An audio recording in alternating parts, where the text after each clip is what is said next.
Gospel of John is different than the other four Gospels in the Bible in the way that it's written and in the depth and in the enumeration, the accounts of the miracles, the stories that are in it. Matthew, Mark, and Luke are known as the synoptic Gospels, the similar Gospels. John is different. So the Gospel of John, as early as 202, Irenaeus of Lyons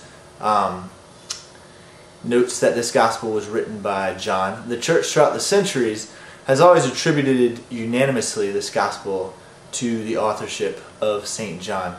It's only recently that the Gospel has come under question as to having been written by someone other than the Apostle John. Pope Benedict talks about this in Jesus of Nazareth, chapter 8. He gives a very good and clear argument for it having been written by John. So I personally believe that it was written by John. Let's talk about John. John was brother of James, the son of Zebedee. Zebedee, a fisherman, we know from the 2nd or 3rd chapter of John. It's likely that Zebedee was also a priest, and he had a summer home where he was a fisherman, so he kind of made ends meet by being a fisherman. John was probably 14 when he met Jesus, and Jesus called him, said, "Come and follow me." John knew the temple very well. He knew the temple guards. We see in the Passion narrative that he knew the temple guards and was able to get Peter inside for Jesus' trial.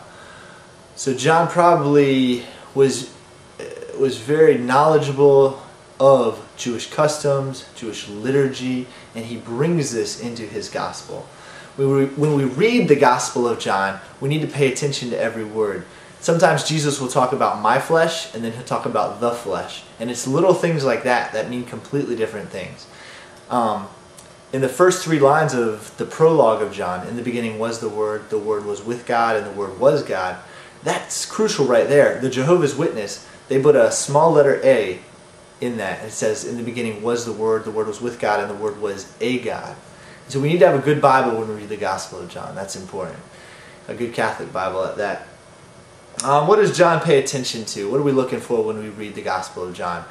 Notice the use of days, the use of liturgy and of cycles. He talks about the first day, the second day, the third day. 4 days later, Jesus did this. If you add that all together, that's 1 week. So something special might happen because at the end of the week is the Sabbath, and good things happen on the Sabbath. John also accounts and numbers the miracles of Jesus. Jesus works 7 miracles in the Gospel of John, and they get bigger and better in the eyes of the Jews. John uses a lot of symbols. For example, he uses water. What did water mean to the Jews? What did it recall? Noah's flood. It recalled baptism of St. John. It recalled the parting of the Red Sea into the Promised Land. John used the symbol of wine. He used the symbol of the vine and the branches, which to a Jew would have hearkened back to the prophecies about Israel being a vine and being expected to produce good fruit. John also uses light and darkness, so we'll see how that plays into the accounts. When Jesus meets the woman at the well, John says that it was high noon, so it was very bright. And Jesus is the light of the world, and the woman receives that. She understands it.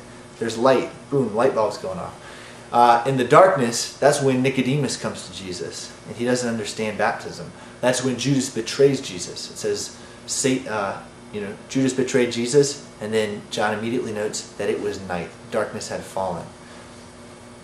John is also notorious in his gospel for having Jesus go from a dialogue to a long monologue that oftentimes ends with Jesus praying to his Father. So those are just a couple of the things to keep in mind as we go through the Gospel of John. It's a beautiful gospel. St. John Chrysostom, I believe, said that the prologue of John should be written in gold and hung in every church for all to see. So I'm excited, and I look forward to diving into the Gospel of John.